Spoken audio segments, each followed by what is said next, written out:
ওই দেখো চলেছে, দেখছো চলেছে, বুঝে যাচ্ছে। এই দেখো আমি ছাড়িয়ে দিচ্ছি, ভুল হয়েছে, বাদ দাও না, ছেলে বাচ্চা করে ফেলছে, আমি যে বুঝাচ্ছি।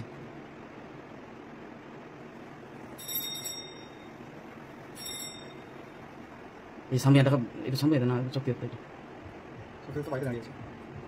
আমি গায়ে হাত বলে দেখো যে ঘর পাঠিয়ে দিচ্ছি, বুঝি দেখো মা কান ধরাচ্ছে, দেখো দেখো এই দেখো কান ছাড়িয়ে দেখো, দেখছো আমি এতটুকু মিথ্যা কথা বলি না।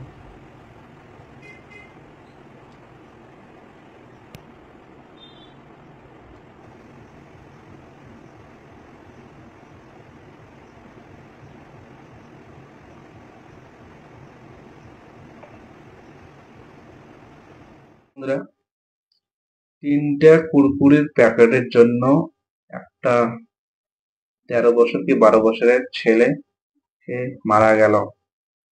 বাড়িতে সে কীটনাশক ওষুধ খেয়ে সুইসাইড করে নিল। কেন জানেন? তাকে চুরির অপবাদ দেওয়া হয়েছিল। ওকে নাকি বাজারেতে কান ধরে উঠবোস করানো হয়েছিল, তাকে পুলিশের ধমকি দেওয়া হয়েছিল। অতটুকু বাচ্চা, সে কি বোঝে?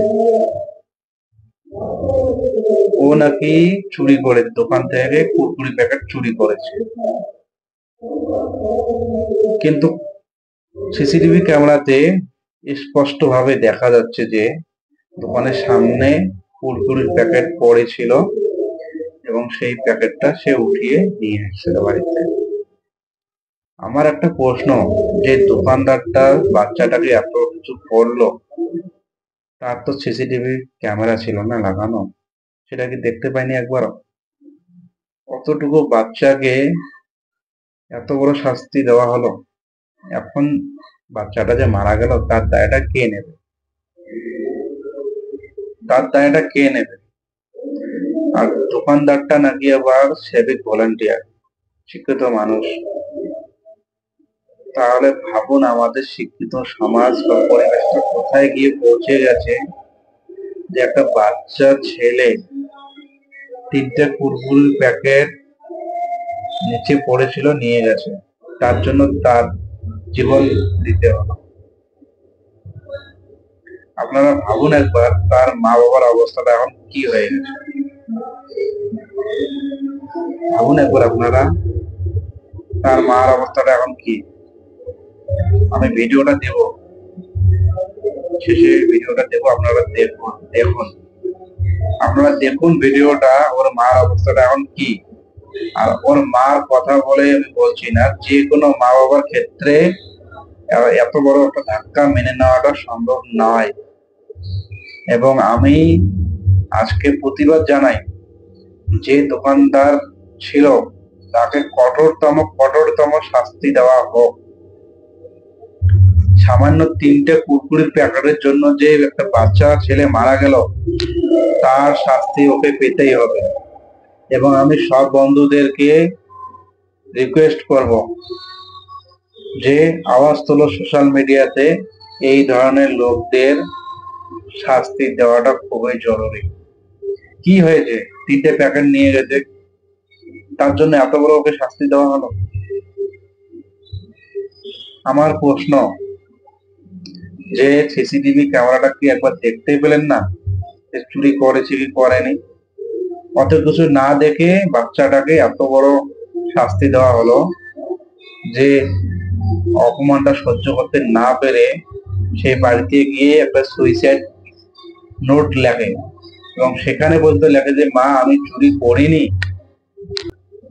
সেটা লিখে সে কীটনাশক ওষুধ বাড়িতে ছিল সেটা খেয়ে মারা যায়।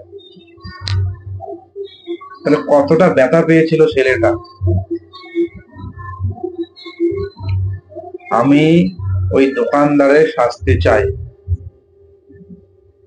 আমি সমস্ত বন্ধুদেরকে বলবো, সবাই সোশ্যাল মিডিয়াতে আওয়াজ তোলো যে ওই দোকানদারের শাস্তি চাই। We want justice. বিবেক যদি থাকতো তাহলে এরকম কাজ করতো না। বিবেক জ্ঞান কিচ্ছু নেই এদের। 3টে কুরকুরি প্যাকেটে তো ছিল, তোমার তো ধন সম্পত্তি চুরি করে নিয়ে যায়নি না ছেলেটা,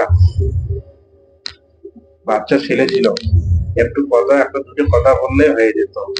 আর ও তো বলেছে যে আমি চুরি করিনি, তাহলে তোমার ওখানে সিসিটিভি ক্যামেরা লাগানো ছিল, তাহলে সেটা চেক করলে না কেন?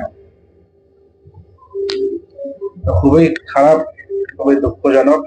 ওর মার অবস্থাটা একবার দেখুন, আমি ভিডিওটা দিচ্ছি। ঘটনা ঘটেছিল, আমার সন্তান ওদের দোকানে গিয়েছিল, দোকানিকে অনেকবার ডেকেছে, ডাকার পরে রাস্তায় চিপস দুটো পড়ে আছে দোকানের সাইডে। এখন সন্তান কী করেছে, চিপস দুটো গুঁড়িয়ে অনেকবার ডেকেছে, সাড়া দেয়নি, চিপস সন্তান নিয়ে চলে গেছে। এখন কিছুক্ষণ পরে কি ওর পিছনে ধাও করেছে, ধাও করতে ছুটি গেছে চোর করে। সেখানে গিয়ে সন্তানকে ধরে তাকে কান ধরে উঠবুস করিয়েছে, মারছে। হ্যাঁ, তারপরে আবার বলেছে যে তুমি তোমার বাবা মাকে নিয়ে তুমি যাবে, আমি পুলিশ, তোমাকে দেখবে, জেলে ধরে দেবো আমি, বলেছে।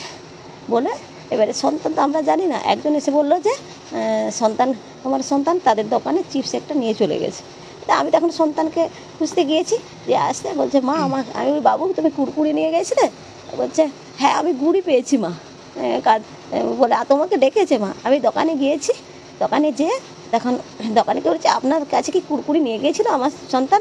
বলছে হ্যাঁ নিয়ে গেছিলো, আমি দোকান থেকে না নিচে পড়েছিল, আমি তাহলে পয়সা নিয়ে নিন। তখন আমার সন্তানকে গালে একটা হালকা করে একটু জমি পরের জিনিসে হাত দিয়েছে কোনো পড়েছিল যদি, আর সেই মধ্যে হাতে বলে দাও যে কাকুকে কাঁধ ধরে, যে কাকু তোমার কুরকুরিটা গুঁড়িয়ে নিয়ে যাবো, আমার ভুল হয়ে গেছে, দিয়ে দিলে ভালো হতো। এইটুকু বলে আমি সন্তানকে বাড়ি নিয়ে চলে এসেছি। ওর মধ্যে যে অতটা যে ওরা যে সেখানে চোরকে যে খেতে যে শাসন করেছে আমি তাতে জানিই না।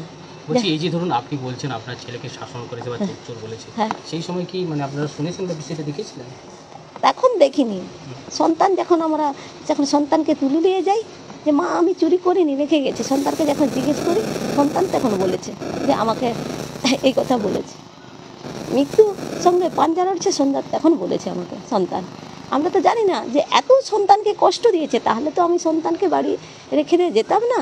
আর আমি জানি আমার সন্তানকে সুশিক্ষার জন্য আমি রেখেছি, তো সেখানে তাকে মারধরও করিনি বেশি।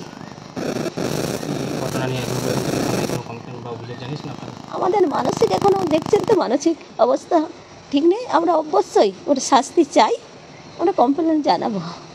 এই যে ধরুন গতকালকে একটা ঘটনা ঘটলো, আপনার ছেলের মৃতদেহ নিয়ে গিয়ে ওই সিভিক ভলেন্টিয়ারের বাড়িতে গিয়ে বিক্ষোভ দেখালো এলাকার মানুষ, ভাঙচুর পর্যন্ত চালালো, এই বিষয়টাকে আপনি কীভাবে দেখছেন? আমি দেখছি, আমি নিজে ভাবছি যে আমার সন্তানকে ওই 3টা কুরকুরের মূল্যে যখন আমার সন্তান যখন চলে গেল, আমি চাইছিলাম যে আমাকে এই 3টা কুরকুরের মূল্য আমার সন্তানকে ফিরিয়ে দেও। ওর জন্য বাড়িতে আমি নিয়ে গেলাম যে দাও আমাকে আমার সন্তান ফিরিয়ে দাও। 3টা কুরকুরের মূল্য যখন, ওই 3টা কুরকুরের মূল্য যদি আমি কুরকুরের দাম দিয়ে দেবো, আমার সন্তানকে আমার কোলে ফিরিয়ে দাও। আপনি কি গতকাল ওই ঘটনাস্থলে গিয়েছিলেন? না, আমি কি যাওয়ার মানসিক আমার আছে বলুন না আপনাদের? হ্যাঁ, আপনারা দেবেন পুলিশ, সে কি আমার বাড়িতে এসেছিল? আসেনি ছুটে যে এই সন্তান কুরকুরি নিয়ে চলে গেছে, অথচ সিসিটিভি রাখছে, সে সিসিটিভি দেখে কি ছুটে আমার কাছে এসেছিল? না, কিন্তু আমার সন্তানকে চচ্চর করে ছুটে গেল। তার কি উচিত হয়েছিল তার গার্ডিয়ানকে জানানো, না আগে ছেলের পিছনে চচ্চর করে ছুটে যাওয়া? নমস্কার, ভালো থাকবেন।